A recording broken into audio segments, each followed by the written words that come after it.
Namaskar. Welcome all the audience and welcome our speaker. Today is Sunday, and we are going to have a very interesting discussion on this Sunday on the uh, topic minimizing the impact of COVID-19 on Uttar Pradesh Finance Department. And today, have a speaker, Shri Samir Verma. He is the Registrar, Funds and Societies, and CHITS, and he's also the Special Secretary Finance, Government of Uttar Pradesh. And I am Ravi Gupta. I am CEO of Elites Techno Media Private Limited. I'm also the founding editor of eGov magazine, eHealth magazine, Digital and Learning magazine, and BFSI magazine. And this discussion today is relevant from our banking sector magazine audience and all other audience who are looking at the financial situation. And I welcome Samir ji here. And before we start the discussion, I will request Samir Verma ji to kindly talk about your previous experience in this IS journey, which all departments, which all districts you have handled in the past, so that the audience gets a context about your background. Samir ji, welcome. Good morning, everyone, and I hope everybody must be safe and they are staying their home. और जहाँ तक मेरी बात है, I am a 2000 batch PCS officer of state government, and during my journey of 20 years in administrative career, I have held different responsibility in the capacity of basically revenue officer and administrative officers. That includes almost all the sectors of the administration which are involved in it. And before being posted as a special secretary finance, I was the municipal commissioner in Mathura. So I have traveled throughout the length and breadth of the state, so I have a fair idea about what are all the other parts of the state and what are their problems and how people are facing them. So that was about me, and I'm happy to have you with me today, and hopefully we will have a very fruitful discussion. Sure. So, Arpit, Mr. Samir ji, that we have started the discussion, and first question is about what has been the impact of COVID-19 on the finance department of government of Uttar Pradesh, and what are the new challenges of the government? देखिए, कोविड-19 एक बिल्कुल unprecedented situation है. किसी ने भी इसके बारे में सोचा नहीं था कि something is going to happen like this. और जिस तरह से ये सारी चीजें all of the sudden from the month of January appear हुई हैं, उसको लेकर के स्टेट गवर्नमेंट्स या किसी भी दूसरे सेक्टर के लिए एक नया एक्सपीरियंस था, and we are learning by doing. मैं जरूर बताना चाहूंगा कि यूपी आबादी के लिहाज से देश का सबसे बड़ा राज्य है. We have 23 crore population, and they are directly dependent on the government services and all other things. हमारा जो बजट हम लोगों ने इस साल रिलीज किया था, काफी सारी कहानी बजट हमारा बता देता है. For the first time in the history of UP हमारे बजट ने 5 लाख करोड़ का आंकड़ा पार किया. For the first time we have cross that barrier. And जो हमारी जीडीपी की जो ग्रोथ है अभी जो एक्सपेक्टेड है, दैट इज अराउंड 14%, और जो स्टेट इकोनॉमी की ग्रोथ है वो भी हम एक्सपेक्ट कर रहे हैं एट द रेट ऑफ 6%.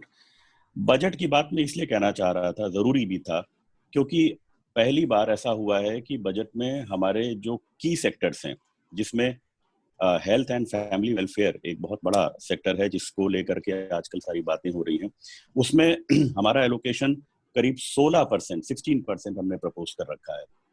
साथ ही साथ हाउसिंग एंड अर्बन डेवलपमेंट को भी 26% हमने प्रपोज कर रखा है. सोशल वेलफेयर स्कीम्स में करीब 13% प्रपोज कर रखा है.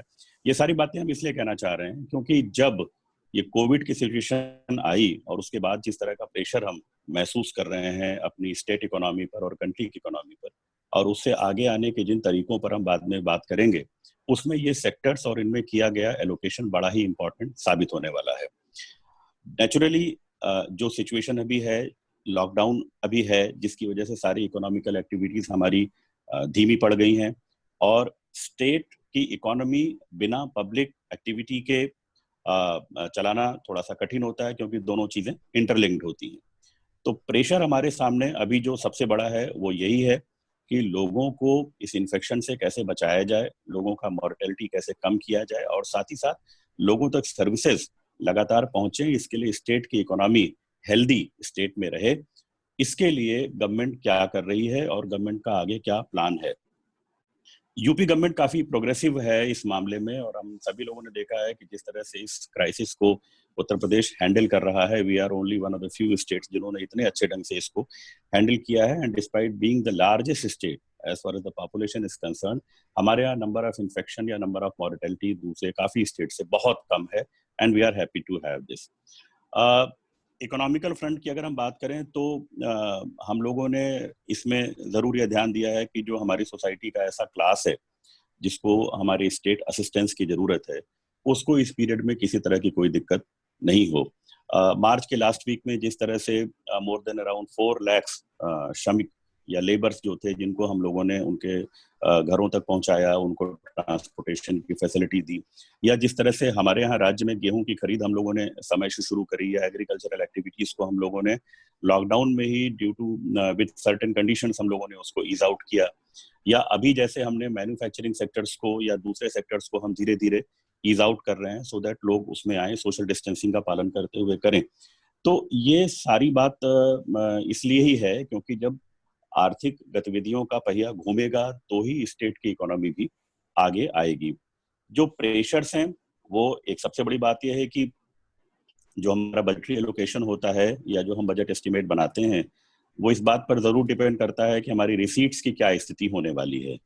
और अगर हम रिसीट्स की बात करें तो जो मेजर टैक्स रेवेन्यू हमारे स्टेट का आता है, उसमें सबसे बड़े पार्ट्स में से स्टेट जीएसटी का एक पार्ट है, एक्साइज का एक पार्ट है, इसके अलावा हम कहें तो स्टैंप एंड रजिस्ट्रेशन से आता है, और सेल्स टैक्स जो वैट हमें मिलता है पेट्रोल डीजल से। तो you all must be knowing that अभी लॉकडाउन की वजह से स्टैंप एंड रजिस्ट्रेशन का काम नहीं हो पा रहा है, जिसकी वजह से सरकार को जो रेवेन्यू मिलता है उस पर प्रेशर है।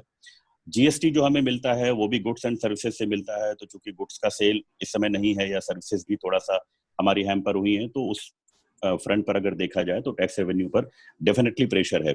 बट वी आर होपफुल कि ये प्रेशर लंबा नहीं होगा और ज्यादा समय के लिए नहीं चलेगा, और जैसे जैसे हम एक साइंटिफिक तरीके से ईज डाउन करेंगे इसको, सारे रेस्ट्रिक्शंस को, एक्टिविटीज बढ़ेंगी और हमारा रेवेन्यू आना भी शुरू होगा।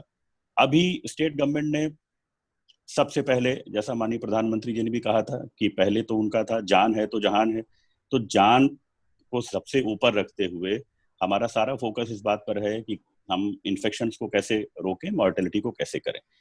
बाद में प्रधानमंत्री जी ने कहा था जान भी है और जहान भी। तो जहान यानी कि इकोनॉमिकल एक्टिविटीज, अब हम उन पर शिफ्ट भी हो रहे हैं।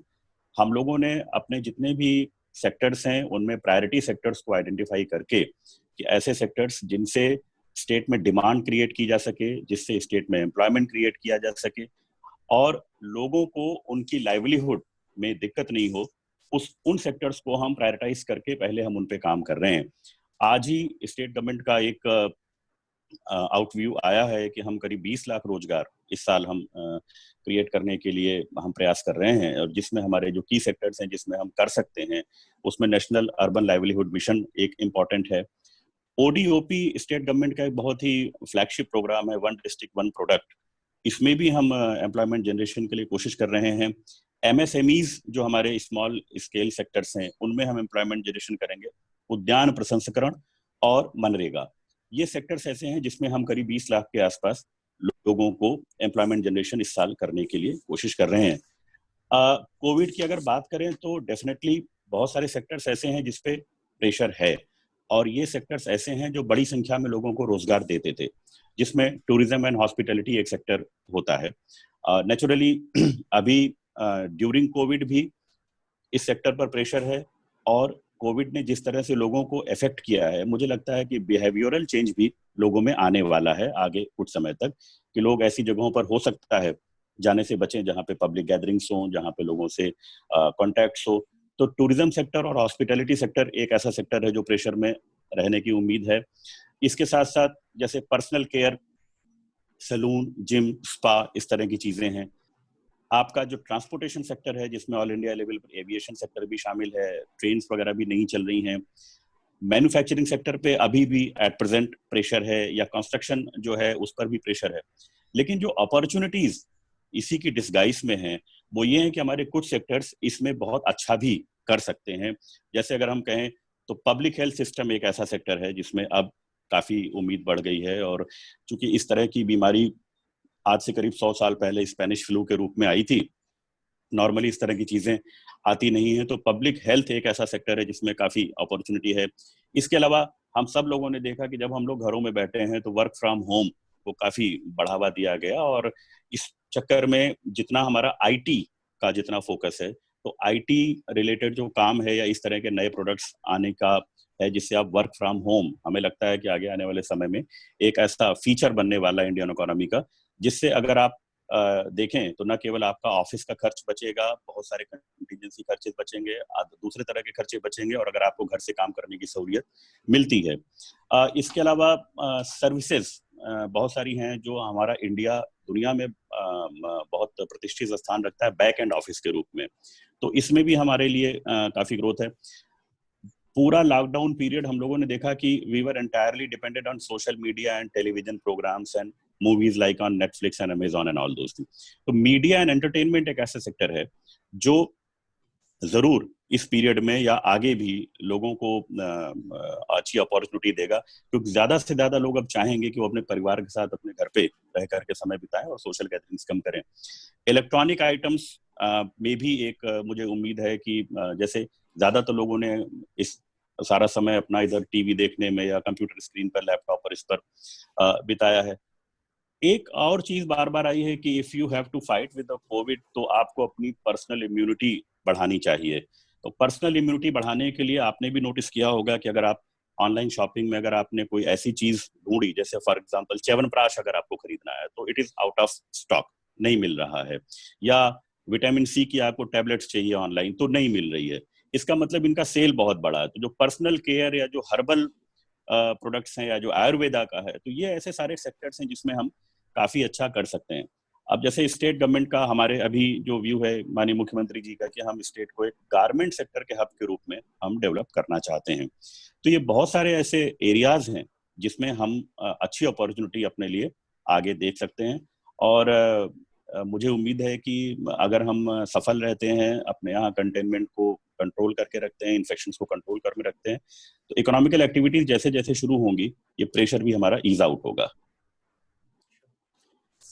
ये एक बात बार बार आ रही है एमएसएमई सेक्टर के बारे में कि सबसे ज्यादा जो इम्पैक्ट है और जो बहुत ज्यादा वल्नरेबल सेक्टर है एमएसएमई जी, तो इसके बारे में कोई थॉट्स हैं गवर्नमेंट?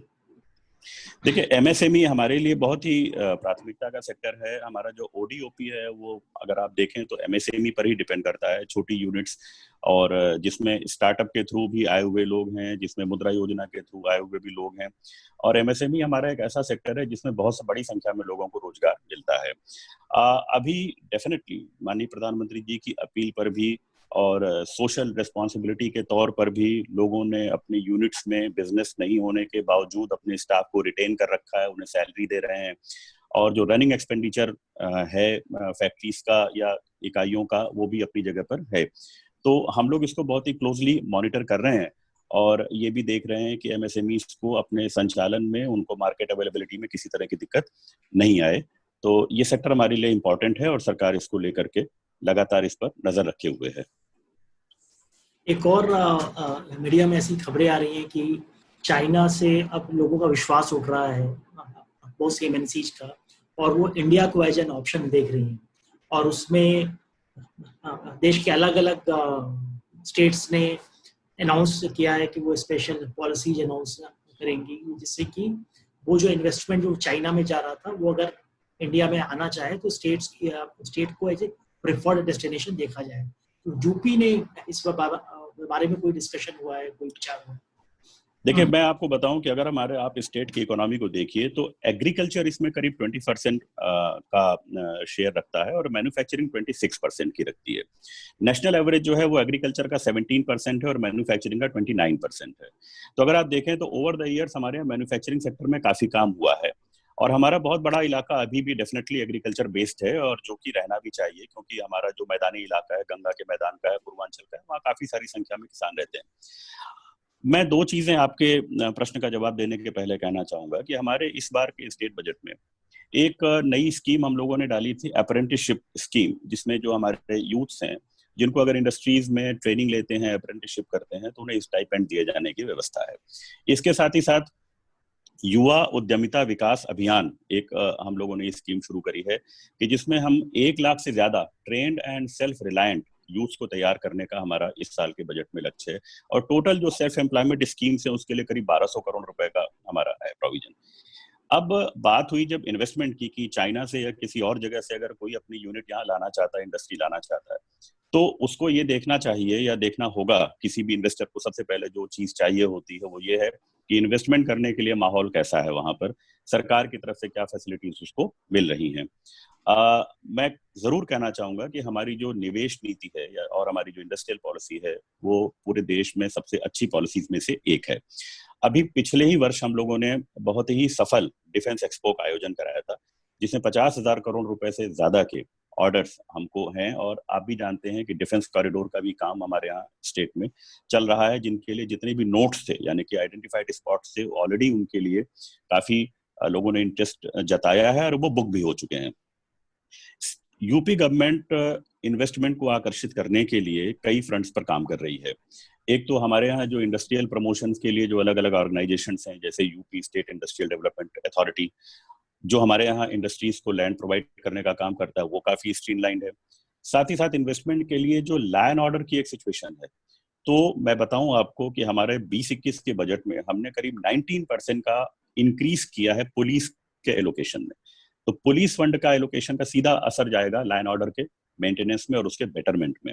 यानी कि अगर कोई इंडस्ट्री यहाँ आती है, उद्यमी यहाँ आते हैं, तो उनको न केवल एक सुरक्षित माहौल मिलेगा बल्कि स्टेट गवर्नमेंट की तरफ से भी एक सिंगल विंडो सिस्टम भी अब शुरू हो गया है, जिसको हम निवेश मित्र पोर्टल कहते हैं कि अगर आप इन्वेस्ट करते हैं तो निवेश मित्र पोर्टल के थ्रू आप आ सकते हैं और उसमें एक आपको अच्छी अपॉर्चुनिटी मिलती है। अभी एज ए लेटेस्ट अगर मैं बताऊं तो उत्तर प्रदेश गवर्नमेंट ने लेबर लॉस को 3 साल के लिए सस्पेंड किया है।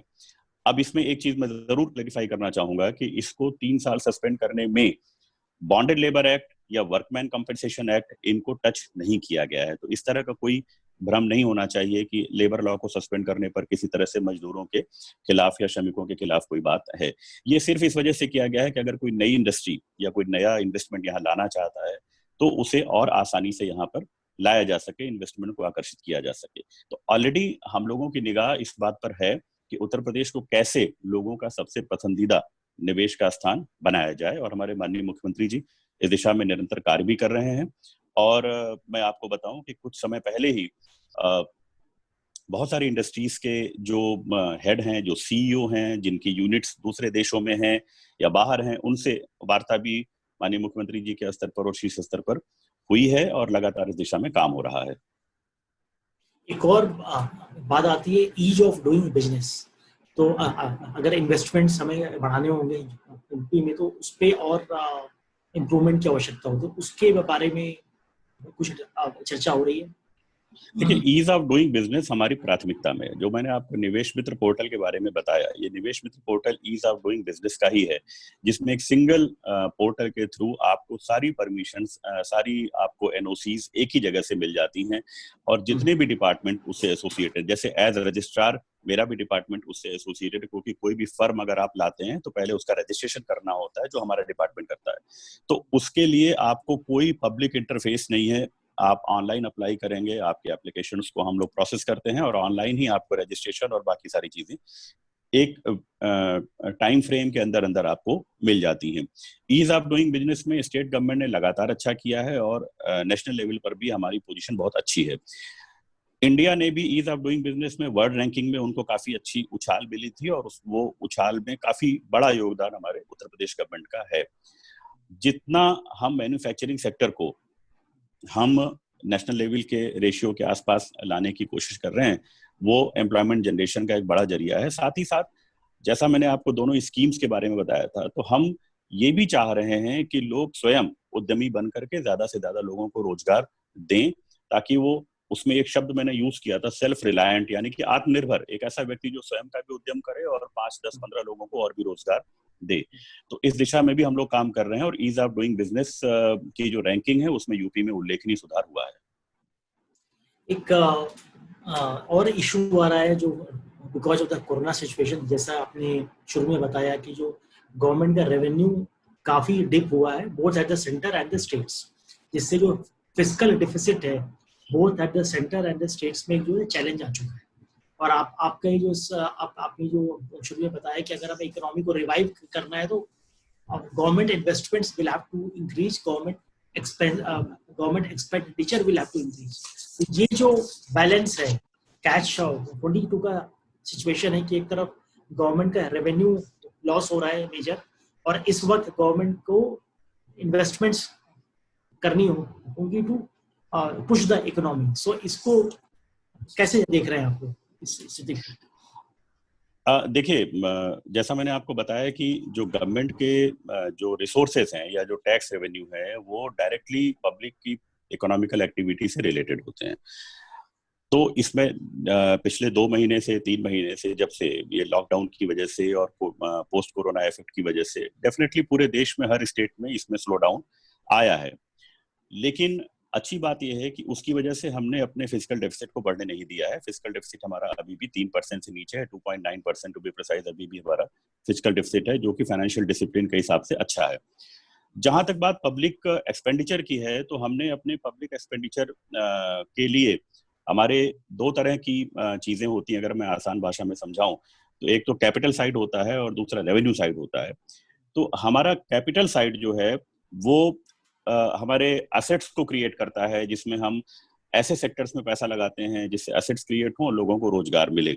अगर मैं आपको बताऊं तो हमारे यहाँ जैसे दूसरे स्टेट्स की अगर हम तुलना करें तो हमने रोड्स एंड ब्रिजेस, ये एक ऐसा सेक्टर है पीडब्ल्यूडी का, जिसमें हमारा पिछले साल से एक्सपेंडिचर का रेशियो हमारा हमने ज्यादा प्रपोज किया है, और ये एक ऐसा सेक्टर है जिसमें हमें डायरेक्ट लोगों को एम्प्लॉयमेंट देने में सुविधा मिलेगी। कंस्ट्रक्शन अब अगर हम 2 तरह से देखें, प्राइवेट सेक्टर का या गवर्नमेंट सेक्टर का, तो गवर्नमेंट सेक्टर के कंस्ट्रक्शन में हाउसिंग एंड डेवलपमेंट डिपार्टमेंट जो है इसमें 26% का राइज है पिछले साल से। तो ये एक ऐसा सेक्टर है जो सीधे लोगों को न केवल रोजगार देगा बल्कि एसेट क्रिएशन भी हमारे लिए करेगा।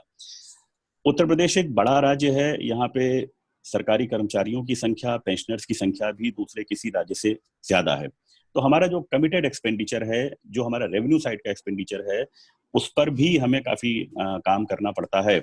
और मैं आपको बताऊं तो सैलरीज एंड पेंशन्स को अगर हम मिलाएं तो 1 महीने में लगभग 15,000 करोड़ रुपए का हमें पेमेंट रहता है, जो कमिटेड एक्सपेंडिचर है। लेकिन जब हमारी पूरी बजट प्लानिंग होती है या जब हम इकोनॉमिकल पॉलिसीज को तय करते हैं तो इन दोनों चीजों को ध्यान में रख करके ही करते हैं कि पब्लिक सेक्टर में एक्सपेंडिचर हम कैसे बढ़ाएं ताकि डिमांड भी बढ़े, लोगों को एम्प्लॉयमेंट भी बढ़े। तो उस फ्रंट पर स्टेट बिल्कुल एक अच्छी हालत में है और अभी कहीं किसी तरह की कोई पैनिक बटन की या किसी तरह की परेशानी की कोई अभी स्थिति नहीं है। एक बात और है कि जैसे आपने कहा कि for attracting investment ease of doing business important है।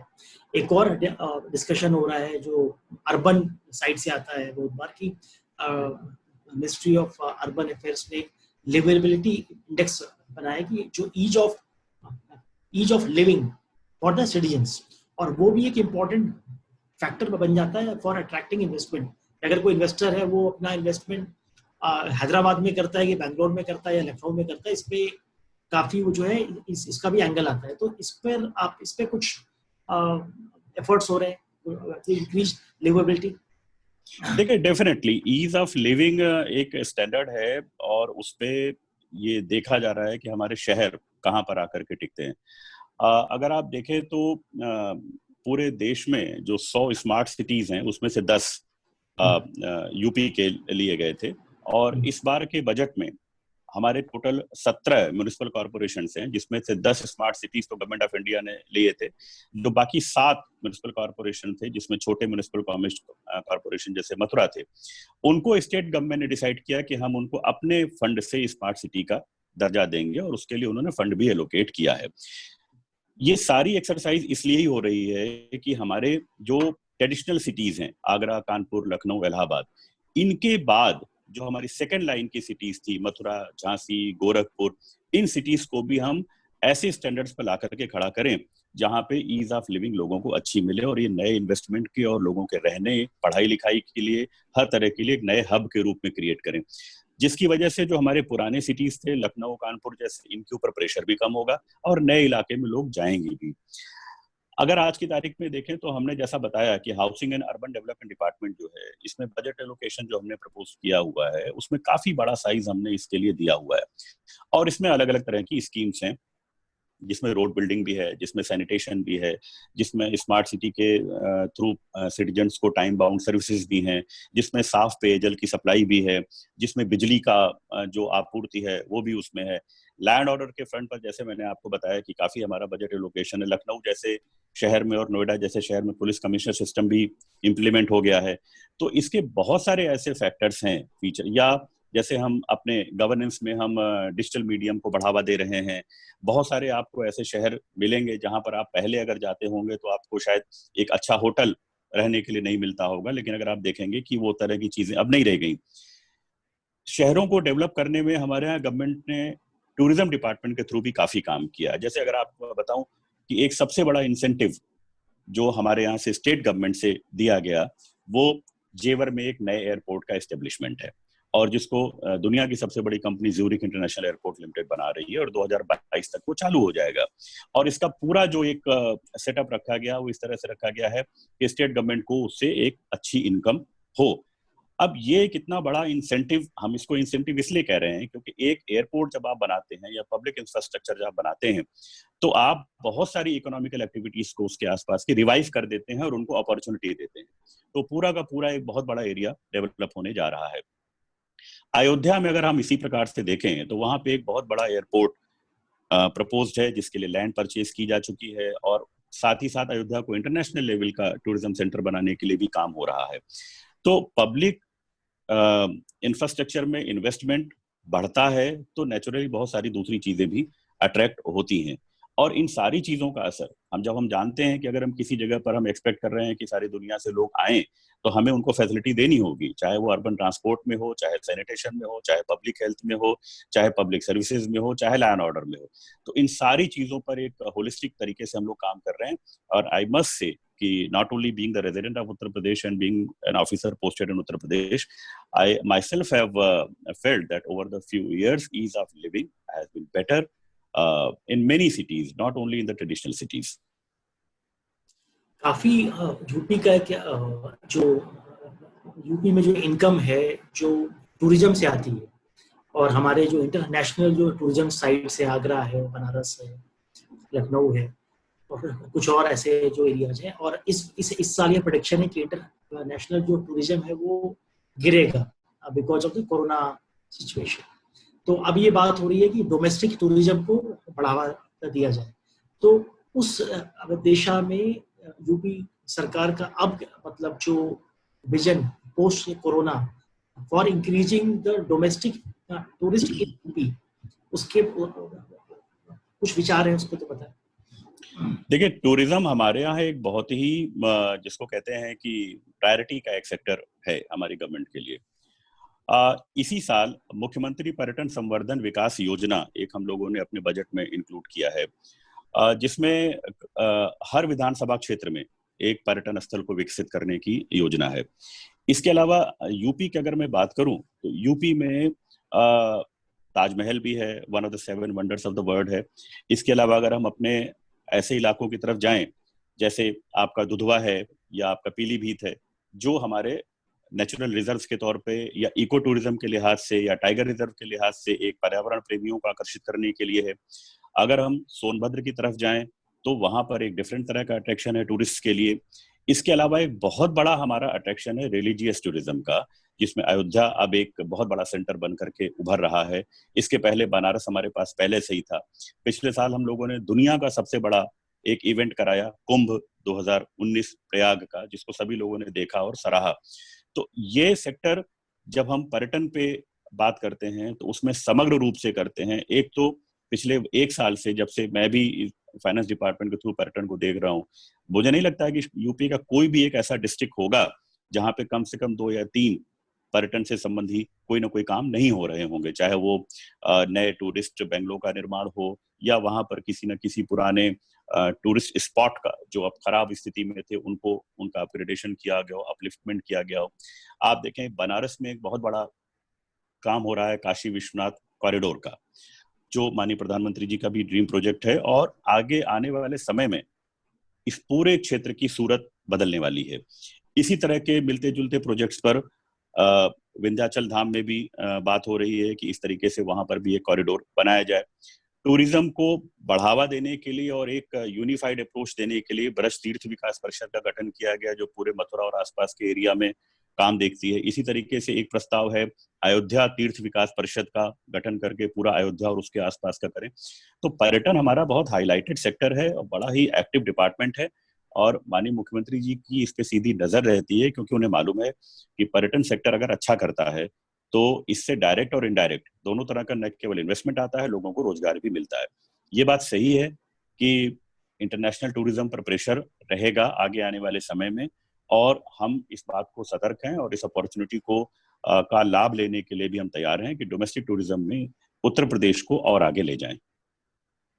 और आपने जो शुरू में जो बताया कि करीब 20% जो हमारी डिपेंडेंस है यूपी में वो एग्रीकल्चर सेक्टर पे, उस और जो रूरल और एग्रीकल्चर सेक्टर की जो इकोनॉमी है उसको रिवाइवल, उसकी जो ग्रोथ पर क्या फोकस है, इसके बारे में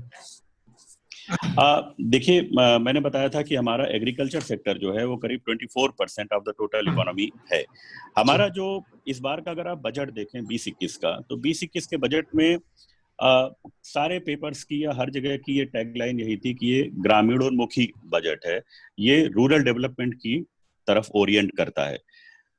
गांव जो हमारे हैं, अगर हम उनको स्ट्रेंथन नहीं करेंगे तो फिर हम साथ साथ एक दूसरे तरह के प्रॉब्लम फेस करते हैं कि शहरों पे हमारा प्रेशर बढ़ जाता है। इसीलिए रूरल सेक्टर को हमारी गवर्नमेंट ने सबसे ज्यादा प्राथमिकता दी है और रूरल डेवलपमेंट के लिए बहुत ज्यादा बजट भी हम लोगों ने अलॉट किया है। 73rd अमेंडमेंट के बाद से ग्राम पंचायतों को भी काफी अधिकार मिल गए हैं, बहुत सारी स्कीम्स में उनको सीधे पैसा जाता है। एग्रीकल्चर उत्तर प्रदेश जैसे राज्य की रीढ़ है अभी भी, और हमारी बहुत सारी आबादी इस पर डिपेंड करती है। अगर एग्रीकल्चर की बात करें तो लोगों को समय पर उनकी उपज जो खरीद हो जाए, जिसमें हम बताएं कि उत्तर प्रदेश पहले राज्यों में था जिसने समय से अपने गेहूं की खरीद प्रारंभ करी और गेहूं की खरीद शुरू हो रही है। पिछले साल भी रिकॉर्ड हम लोगों ने गेहूं की खरीद 50 लाख मीट्रिक टन से ऊपर की करी। अभी हम करने जा रहे हैं। पहली बार हम लोगों ने अपने यहाँ आलू और मक्का की भी खरीद करी।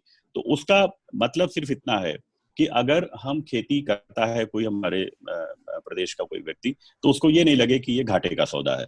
उसका प्रोडक्ट, उसका जो प्रोड्यूस है उसको मार्केट मिल जाए, उसको अच्छी कीमत मिल जाए। और आगे इसी से को हमने लिंक किया है फूड प्रोसेसिंग से, कि जो अनाज हमारा किसान उपजा रहा है, जो सब्जियां फल हमारे यहाँ पैदा हो रही हैं, उनकी प्रॉपर प्रोसेसिंग करके एंड यूजर तक पहुंच जाए, कंज्यूमर तक पहुंच जाए। तो बहुत सारी कंपनीज के थ्रू भी, ऑर्गेनाइज्ड एंड अनऑर्गेनाइज सेक्टर के थ्रू भी हमारे यहाँ डायरेक्ट परचेज खेतों से, किसानों से हो रही है। बहुत सारी ऑनलाइन कंपनीज हैं जो सब्जियां सप्लाई करती हैं, जैसे बिग बास्केट है, आपने नाम सुना है। तो अब जिस एरिया में भी ऑपरेट करती हैं, आसपास के बहुत सारे किसानों से ये सीधे ही टाई अप करके और वहां से सीधे फ्रेश लेकर के बड़े बड़े शहरों में ये सप्लाई करती हैं। जो दूसरे रिटेल स्टोर हैं जैसे बिग बाजार है या स्पेंसर है, ये सारे के सारे वहां से लेते हैं। तो पूरा का पूरा परिदृश्य जो है वो काफी बदल रहा है, और रूरल इकोनॉमी स्ट्रेंथन हो, उसको ज्यादा से ज्यादा चीजें पहुंचे। अब जैसे रूरल इकोनॉमी को स्ट्रेंथन करने के लिए एक सबसे बड़ा काम यह है कि वहां तक अप्रोच अच्छी हो जाए। तो आप देखिए कि प्रधानमंत्री ग्राम सड़क योजना के थ्रू लगभग हर गांव हमारे संतृप्त हैं। इसके साथ साथ जो हमारा ऐसा इलाका है जहां पर पेयजल की प्रॉब्लम है, तो ग्रामीण पेयजल योजना, विशेष रूप से बुंदेलखंड योजना, बुंदेलखंड क्षेत्र के लिए, उसमें भी सरकार का बहुत ध्यान है और बहुत अच्छा उसमें काम हो रहा है। इसीलिए भारत सरकार की तरह से हमारे यहाँ भी एक जल शक्ति मंत्रालय का गठन करके उसमें जो अलग अलग डिपार्टमेंट थे उनको एक यूनिफाइड करके यूनिफाइड कमांड में उसको रखा गया है। तो हमारा जो रूरल डेवलपमेंट का इलाका है या एग्रीकल्चर बेस्ड इकोनॉमी है, उसको तो हम और मजबूती करने जा रहे हैं, ताकि हमारा जो गांव है वो मजबूत हो और शहरों के ऊपर हमारा प्रेशर कम हो। एक बहुत इम्पोर्टेंट पार्ट है पूरे विकास में, वो है शिक्षा। चाहे वो स्कूली शिक्षा हो चाहे हायर एजुकेशन हो, उच्च शिक्षा हो। और इन्वेस्टमेंट अगर हमें बढ़ाना हो, जीडीपी बढ़ाना हो, तो उसमें जो शिक्षा का बहुत योगदान होता है, उस पर कितना फोकस है सरकार का? देखिए, एजुकेशन में अकेले 20-21 के बजट में हम लोगों ने करीब 13% पार्ट रखा है, जो नेशनल लेवल पर भी काफी अच्छा परसेंटेज है। हम लोग प्राथमिक शिक्षा के साथ साथ उच्च शिक्षा और टेक्निकल एजुकेशन दोनों पर जोर दे रहे हैं। हमारी गवर्नमेंट में इस समय जो एक बात बहुत सीरियसली ली जा रही है वो यही है कि अच्छी एजुकेशन हायर लेवल पर लोगों को मिले और लोगों को अपने आसपास के जिलों को छोड़ करके हायर एजुकेशन के लिए या पोस्ट ग्रेजुएशन के लिए बाहर नहीं जाना पड़े। तो लगभग हर मंडल मुख्यालय पर, हर डिवीजन पर, हर कमिश्नरी में एक यूनिवर्सिटी खोलने के लिए गवर्नमेंट ने सैंक्शंस करी हैं और उस पर बहुत तेजी से काम चल रहा है। जो हमारा जो प्राइमरी एजुकेशन है, प्राइमरी एजुकेशन में भी अब गवर्नमेंट ने एक director general school education DGSE की एक पोस्ट क्रिएट करके उस पर एक सीनियर IAS ऑफिसर को बिठाया है, सिर्फ इसलिए कि सो दैट बेसिक एजुकेशन में जो अलग अलग डायरेक्टरेट काम करते थे वो एक यूनिफाइड कमांड में काम करेंगे, सो दैट एक ओवरऑल ग्रोथ और ओवरऑल डेवलपमेंट हम मॉनिटर कर पाएंगे बेसिक एजुकेशन में। एजुकेशन सेक्टर में अब जैसे टेक्निकल एजुकेशन की बात करें तो टेक्निकल एजुकेशन में नए इंजीनियरिंग कॉलेजेस को खोलना, नए मेडिकल कॉलेजेस को खोलना, नई ITIs को खोलना, इन पे लगातार काम चल रहा है और गवर्नमेंट के की सेक्टर्स में एजुकेशन सेक्टर है। जैसे हम इन्वेस्टमेंट की बात करते हैं तो उसमें एजुकेशन सेक्टर में इन्वेस्टमेंट पर भी आप लोग कुछ उसके लिए भी कोई स्ट्रेटजी है for both for school and higher education? देखिए, जो प्राइमरी एजुकेशन है वो by and large state sector का है और स्टेट का इन्वेस्टमेंट उसमें है। जो हायर एजुकेशन हैं, टेक्निकल यूनिवर्सिटीज हैं या मेडिकल कॉलेजेस हैं या प्राइवेट यूनिवर्सिटी भी अगर कोई बनाना चाह रहा है तो उसका राज्य में स्वागत है। वो आते हैं, हमारे यहाँ की पॉलिसी इस तरह की है कि आपको परमिशंस लेने में, आपको बाकी चीजों को करने में आपको परेशानी नहीं होती है। और बहुत सारी प्राइवेट यूनिवर्सिटीज यहाँ पे सक्सेसफुली काम भी कर रही हैं। शारदा यूनिवर्सिटी भी यहाँ पर है, नोएडा में भी यूनिवर्सिटीज हैं, MIT की यूनिवर्सिटी है। इस तरीके से बहुत सारी यूनिवर्सिटीज हैं जो यहाँ काम कर रही है। प्राइवेट मेडिकल कॉलेजेस हमारे बहुत अच्छे हैं। आप गाजियाबाद, नोएडा में देखिए तो बहुत सारे मेडिकल कॉलेजेस ही हैं जो वहाँ पे काम कर रहे हैं। हॉस्पिटल्स बहुत सारे काम कर रहे हैं। स्किल एजुकेशन की बात करें प्राइमरी एंड सेकेंडरी एजुकेशन में भी, तो इसमें भी बहुत सारे प्राइवेट स्कूल्स यहाँ पर हैं जो काम कर रहे हैं। तो इसमें किसी तरह की कोई दिक्कत नहीं है और जरूर हम लोगों को हम चाहते हैं कि आए और इस सेक्टर में और काम करें। जैसे आपने शुरू में कहा कि हेल्थ एक ऐसा एरिया उभर के आया और हेल्थ एक अपॉर्चुनिटी है, और आज के दिन हम लोग को जो ये कोरोना की सिचुएशन से रियलाइज हो रहा है कि हेल्थ इंफ्रास्ट्रक्चर और हमारा विस्तृत होने की जरूरत है और रूरल एरियाज में भी और अधिक हॉस्पिटल्स की आवश्यकता है। तो आपको मतलब इस सेक्टर में आप government has a private investment की कोई मतलब जैसे हम इन्वेस्टमेंट की स्ट्रेटजी है for manufacturing, garments, everything else, तो इसमें भी government is like looking at investment in the health sector also?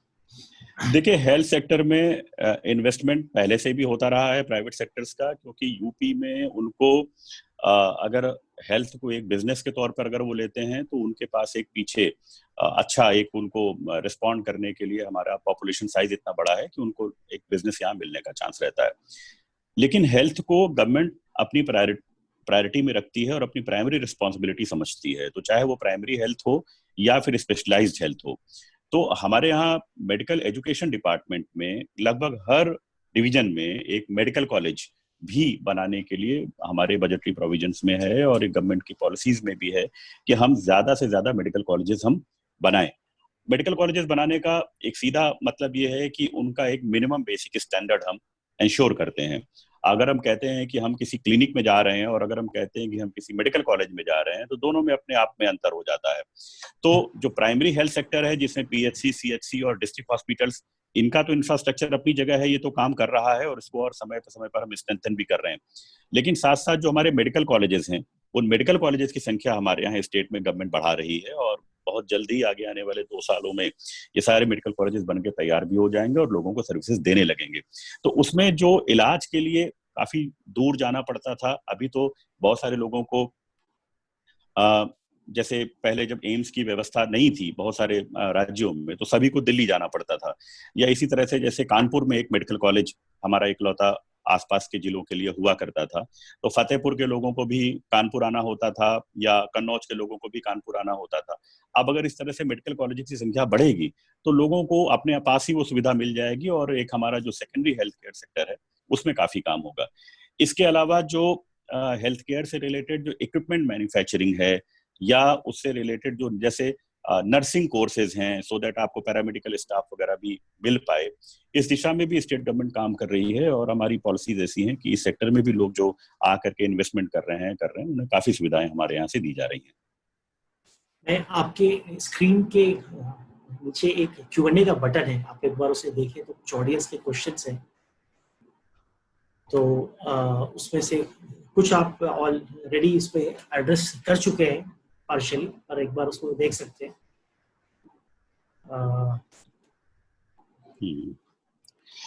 एक प्रश्न है जिसमें है कि which are the sectors most affected due to corona and which sectors are likely grow in future.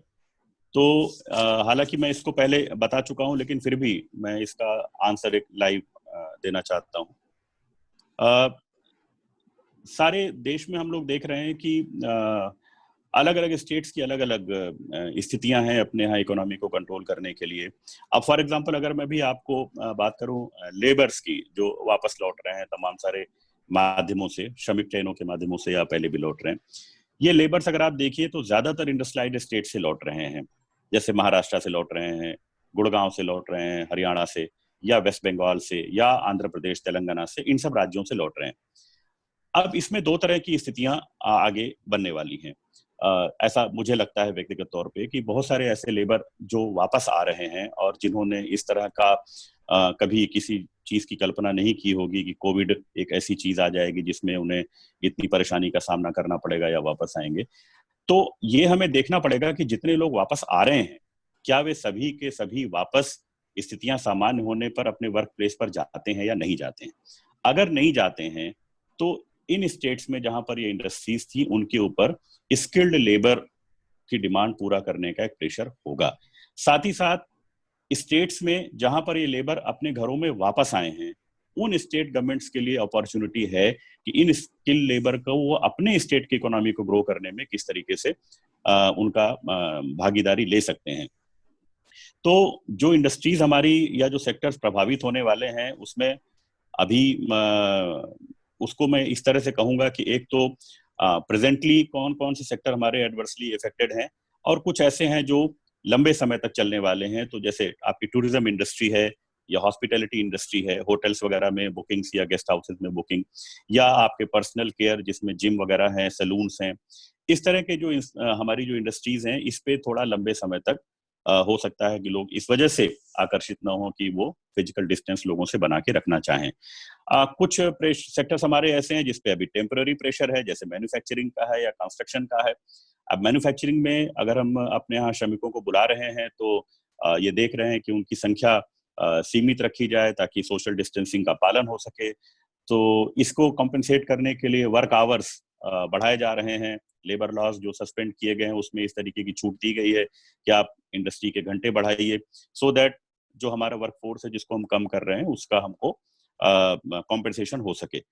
Jin sectors के लिए चांसेस हैं, media and entertainment उसमें है, ऑनलाइन शॉपिंग की तरफ लोग मुड़ सकते हैं, इलेक्ट्रॉनिक्स का सेक्टर है, पर्सनल केयर में जो हर्बल है या इम्यूनिटी बूस्टर्स या पब्लिक हेल्थ सेक्टर्स हैं, आईटी है, इन सब सेक्टर्स में मुझे लगता है कि आगे इसमें काफी अपॉर्चुनिटी है।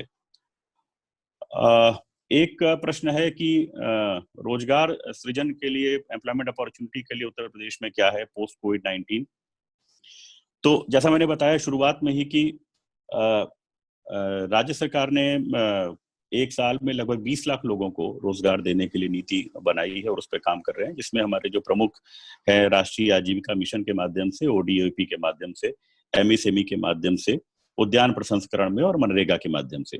इसके अलावा मैंने बताया कि जो एम्प्लॉयमेंट जनरेशन प्रोग्राम्स है उसमें लगभग 1200 करोड़ रुपए का बजट इस बार के में हम लोगों ने रखा है।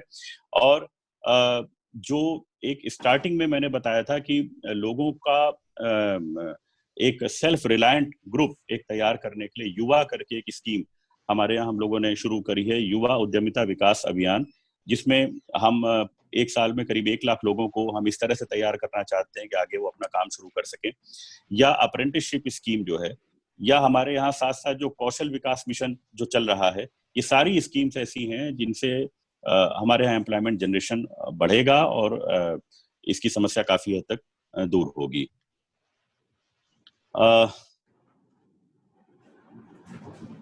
अब एक इसमें प्रश्न है चंडीगढ़ से, how does the government proposes to revive economy post pandemic. Priya ji, देखिए ये बात समझनी पड़ेगी हमको कि गवर्नमेंट्स की सारी इकोनॉमिकल प्लानिंग और गवर्नमेंट की सारी तैयारी पब्लिक पार्टिसिपेशन और पब्लिक इकोनॉमिकल एक्टिविटी पे डिपेंड करती है। अभी ये कहना बड़ा मुश्किल है कि ये जो कोरोना का जो पैंडेमिक है ये कब तक चलेगा और स्थितियां नॉर्मल होने में कितना समय लगेगा। एक चीज मैं जरूर इसमें कहूंगा कि एक जैसे बड़ा इंटरेस्टिंग एक फैक्टर है अभी कि वर्तमान में जैसे पेट्रोल और डीजल हैं, पेट्रोल और डीजल की डिमांड अगर आप देखें तो 60 से 70% घट गई है। तो अगर सेंट्रल गवर्नमेंट के तौर पे देखें तो सेंट्रल गवर्नमेंट जो इसको इंपोर्ट करने के लिए फॉरेन करेंसी के रूप में पेमेंट करती है, उसको इसमें आसानी हुई है। लेकिन स्टेट गवर्नमेंट्स के तौर पे देखें तो इनकी बिक्री से जो हमें सेल्स टैक्स और वैट मिलता था उसमें हमें नुकसान हुआ है। तो किसी भी एक चीज के एक से ज्यादा फीचर्स हो सकते हैं। तो ये इस बात पर डिपेंड करेगा कि पोस्ट कोविड या लॉकडाउन में जैसे जैसे फेज वाइज हम रिलैक्सेशन देते हैं, किस तरह से इकोनॉमिकल एक्टिविटी शुरू होती हैं। जैसे एक्साइज में सर्टेन रिस्ट्रिक्शन के साथ हम लोगों ने शुरू किया है। अब अगर उत्तर प्रदेश की हम बात करें तो लगभग 37 to 38,000 करोड़ का हमारा लक्ष्य है कि हम इसको एक्साइज के थ्रू हमें मिलेगा। जैसा मैंने बताया था कि यूपी जैसे स्टेट में मेजर टैक्स रेवेन्यू के एरिया में एक्साइज एक बहुत बड़ा पार्ट निभाता है, करीब 27% का, करीब 27% हमारा टैक्स रेवेन्यू एक्साइज से आता है। तो जैसे जैसे परिस्थितियां नॉर्मल होती जाएंगी, टैक्सेस आते जाएंगे, वैसे वैसे इकोनॉमी भी ग्रो करेगी। और मुझे नहीं लगता कि इंडिया जैसे देश में जहां पर रिटेल सेक्टर काफी बड़ा है और जो है जिसको कहते हैं कि हम we do not put all the eggs in the same basket, तो हमारी इकोनॉमी इस तरह की है। तो हम जब 2007 और 2009 वाला द ग्रेट वर्ल्ड रिसेशन उसको भी हम झेल गए, पार कर गए उसको। तो ये कोविड-19 से किसी तरह की नेगेटिविटी की मुझे कोई उम्मीद नहीं है और मुझे लगता है कि जल्दी हम इससे बाहर आ जाएंगे।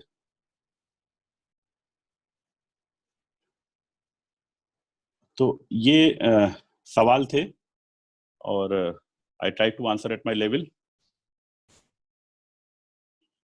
Ravi ji.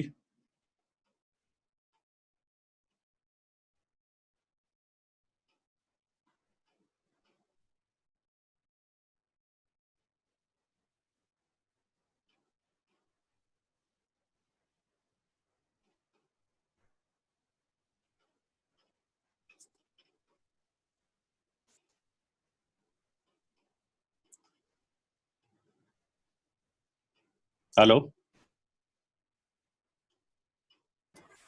So he is coming in a while. Okay.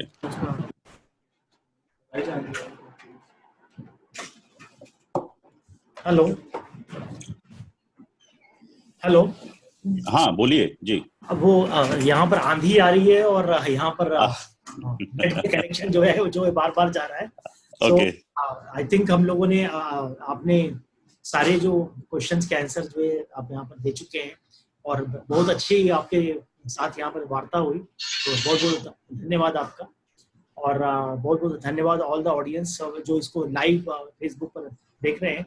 और इस वार्ता से एक क्लैरिटी आई है कि गवर्नमेंट का विजन क्या है टू हैंडल दिस सिचुएशन और क्या आगे का जो रास्ता है उस पर भी कुछ क्लैरिटी आई है। तो कंक्लूडिंग रिमार्क्स समीर वर्मा जी अपने जो है दे दीजिए और यहाँ पर फिर हम लोग कंक्लूड करते हैं। देखिए अनप्रेसिडेंटेड सिचुएशन है, लेकिन ऐसा नहीं है कि इससे हम विजय नहीं पा सकते हैं। हम लोगों ने शुरुआत बहुत अच्छी करी है और आगे आने वाले कुछ हफ्ते हमारे बड़े महत्वपूर्ण होने वाले हैं। और ये जरूर है कि घर में रहना या बंद के रहना किसी को भी अच्छा नहीं लगता है, लेकिन जैसा कि प्रधानमंत्री जी ने कहा, जान है तो जहान है, पहले जान बचानी है, जहान उसके बाद हम अपने हाथों से हम अपना जहान बनाते हैं, बिगाड़ते हैं।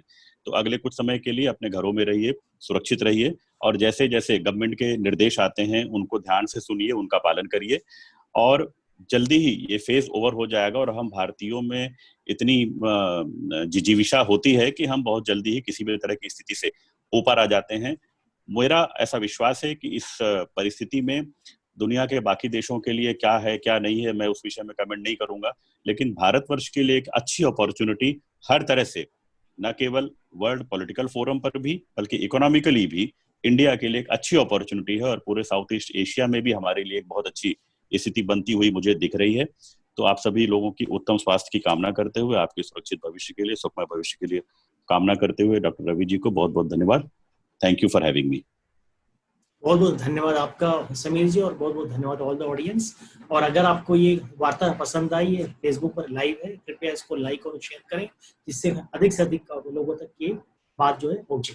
तो इसी के साथ नमस्कार और धन्यवाद। Thank you.